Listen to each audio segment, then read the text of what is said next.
G'day everyone, Matt Older of Family Bricks here. What is LEGOLAND Windsor UK like now it is reopened with COVID-19 measures in place? Is it worth going? What has changed? What is the experience like, etc.?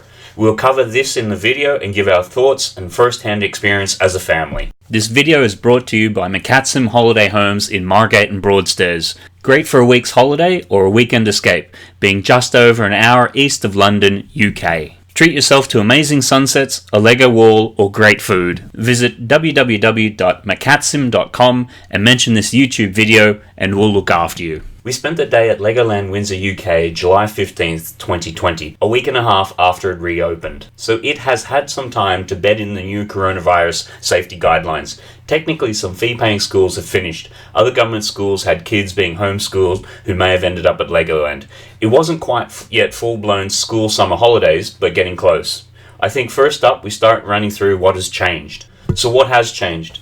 LEGOLAND park hours have been reduced with rides from 10 AM to 4 PM, with the park closing at 5 PM. This is down from 10 AM to 6 PM for rides, so the day is 25% shorter. In the car park when you first arrive, seems that everyone leaves a car space in between cars. No official signs nor car marshals, but that just seems to be the practice. As you enter, there are now painted markings and stamps everywhere on the ground. You'll have to join the socially distanced queue, and some people will have to cycle back as they try to join the queue like normal without realizing it. There's always some muppet who will be trying to deliberately queue jump as well. On the way in, there are temperature checks. I hope this is only a temporary thing. You also basically can't buy tickets at the gate. They all have to be pre-purchased beforehand. Not that that is a bad thing, as I've shown in our video how to save money at LEGOLAND. Purchasing online the day before will be half the price. Click the video link around the video. This COVID-19 reopening of LEGOLAND Windsor UK has been branded as having park numbers significantly down. You do notice that the park isn't crazy busy and numbers are down, but not to the point of being a ghost town. There are still a fair number of people about. The park is now largely cashless and you need to be using cards everywhere, apart from boats in Miniland that is still coin operated.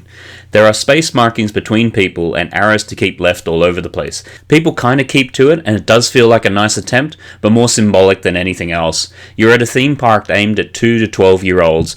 Anyone with kids will know you try your best, but these are young kids. Unsurprisingly, there's hand sanitizer everywhere and a lot of rides have it at the exit, which can slow down the exiting process. Rides are getting sanitized every 30 minutes. This was always the thing that was going to be interesting in how they implement. I thought for some reason it would be done after each family unit used something, the logistics of which would have been a nightmare. Nope, rides are usually given a spray every 30 minutes. Other staff members walk around with spray backpacks, hitting fences and other objects that commonly get touched. Qbot, which has been rebranded as Reserve and Ride, isn't open. The rebranding makes sense, as what the heck is a Qbot anyhow? Having said that, we did see a number of people using the fast track system with barcode passes, so maybe they are still operating through the VIP system or some sort of disabled system, I don't know. The Duplo playground is designed to be one family per structure. That just doesn't happen. Kids are running everywhere and just having a good time. I don't see how that could ever be realistically implemented, and it feels like it is just there so they can say they had a sign up. On the other hand, the Pirates playground was pretty much the same as before. One or two of the slides may have been closed, but nothing major. Character meet and greets are now done behind a velvet rope. This Frankenstein came out and kids queued up in front of the velvet rope for a happy snap. For those youngsters who like to get up close and personal for a hug, this isn't gonna happen.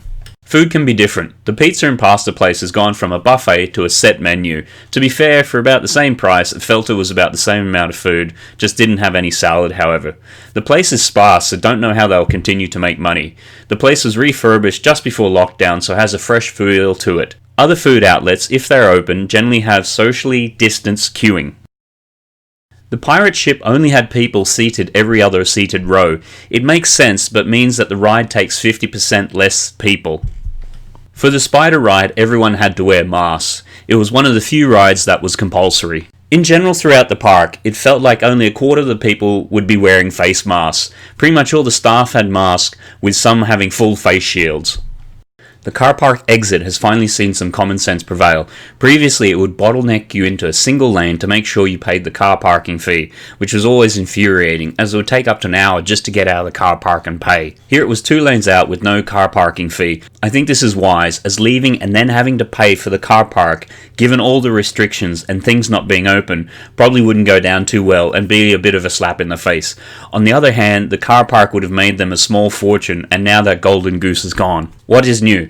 Let's have a look at what we've noticed is new in the park. The Duplo Dino Coaster is a younger kids age roller coaster. It is a gentle ride that basically goes around the track twice per ride. The general area has been refreshed along with the Duplo playground next to it. Some old and tired LEGO models near the Pirates area have been swapped out for minifigure versions. The exterior to the Atlantis submarine ride has also been refreshed. It may have been rebranded as Deep Sea Adventure, or might be confusing it with Legoland Dubai. In Miniland you can notice a number of parts of models have been refreshed. Didn't really see any new models that have been added. Maybe some train carriages and engines are new, but they would have replaced aged ones. What was closed? Now we'll take a look at what was closed, as it felt like a significant chunk of the park. All of these felt like they are outright closed, not necessarily closed for the day, which happens from time to time. Monster Party Haunted House. Squid Surfers. Admittedly, this whole area is being revamped with additional LEGO movie-like complex being built, but still, it is another ride/area that isn't available. Atlantis Submarine / Deep Sea Adventure. Laser Raiders. PlayStation Game Center that is next to Laser Raiders, LEGO Reef Display, Minifigures and More, the Ultimate Brick Store, Heart Lake City shows that usually run half a dozen times a day are now gone, so if you want to watch a show while having something to eat, it's not going to happen. Miniland LEGO Ninjago stage and shows, Duplo Valley Theatre Stage, Model Making Center with LEGO models, Star Wars display. This was actually removed at the beginning of the year due to a licensing issue with Disney. Believe they don't want Star Wars outside of Disney parks due to Galaxy's Edge.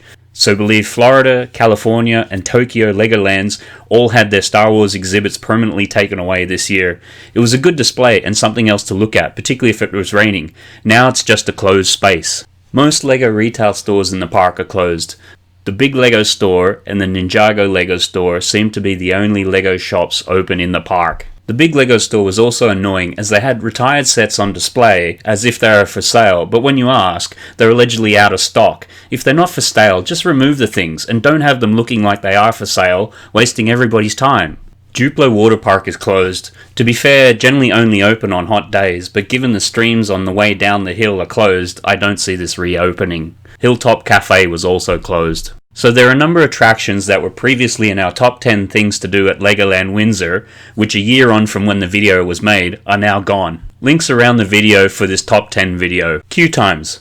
So on the whole, what were the queue times like? For the first hour of the day they were really good, which is pretty standard for Legoland Windsor. Throughout the day, these times would climb. On most of the main rides, it felt like these times were about 30 to 45 minutes. It felt like queuing was bearable, and slightly faster than pre-COVID, but not massively different. Reduced hours.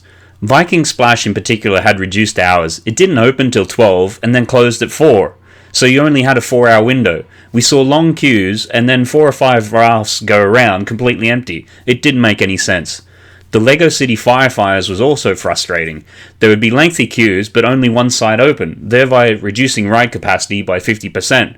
When you have so many things closed and heavily restricted, this seemed like an easy win to have both sections open at the same time. Is it worth it? Given what has changed, what's new, what's closed, and the general experience, is the park worth it at the moment in post-lockdown? We'd have to say no. We have Merlin Passes that run out in a few months. Pre-COVID, we were minded to renew them. Post-COVID, if things continue like this, just minded to let them lapse as don't see the value there. If there is a significant price reduction or some other great value add to the Merlin Pass, we may reconsider it. For casual visits, prices have dropped a little bit when compared with last year, but with shorter hours, a significant portion of the park not open, shows not happening, In real terms, it's probably significantly more expensive. General hours are now 25% less time, prices are only down 12% for a heck of a lot less theme park. While queue times are down as a straw poll experience today was, still looking at 30 to 45 minute wait times for major rides when the day gets going, and that seems to be average. Most we saw was a 55-minute wait. Peak wait times pre-COVID seemed to be in the 60 to 90 minutes range. So wait times are down, but there's still lengthy times to be in queues. How accurate queue times are post-COVID might be a little misleading. Rides were frequently at capacity and effectively closed, so you couldn't even queue, taking more rides out of circulation and depressing real wait times. We previously did a video on how to save money at LEGOLAND Windsor UK. Most of that still applies if you're looking to save money, although the VIP points may have changed slightly. Link around the video. At this stage, the old QBot system, or what they are now calling the Reserve and Ride system, hasn't opened, but the website indicates it will soon. So it might be worth checking out that QBot video where we give a full breakdown of how it worked, as it isn't necessarily straightforward. However, if only half the park is open or functioning properly, you'd have to question if there is any value in it. We get that there's been a dramatic reduction in crowds, so we'd be putting pressure on ticket prices. If you look at the value, you aren't paying a great deal less, but getting a lot less for your money. The value just is not there. If it is your first time going to the park, or only been once or twice in the past, you could be very disappointed. If you're in a high-risk COVID group, or have anxiety around the whole situation, this probably isn't going to be for you. The kids enjoyed themselves today, but this may have been possibly more because they randomly met friends from school, so got to go on rides with them, and the queues didn't feel as painful if they had their friends there to chat with. Having the annual Merlin Passes, we'd been a number of times before and been on everything, so didn't feel like we were missing out on anything. We would probably go back another time or two during summer while we run our passes down. If you'd only just bought the Merlin Passes, you could be forgiven for thinking these aren't great value at the moment. It becomes a catch-22 situation. They open the door with reduced crowd numbers, so fewer rides are open, but then charge around the same because you need the revenue to cover the number of people who aren't there. As a park operator, you're in a good position to have momentum moving forward for whenever COVID restrictions lift, but having it open must be losing money, and it's an awkward experience as a guest. Legoland has always been one of the more expensive day-out attractions in the UK, so it has always felt on the expensive side pre-COVID-19. Close half the park and attractions at similar pricing levels and longish wait times, that is a hard sell. What do you think? Would you go? Have you been recently? Was it value for you? What did you think of the day out?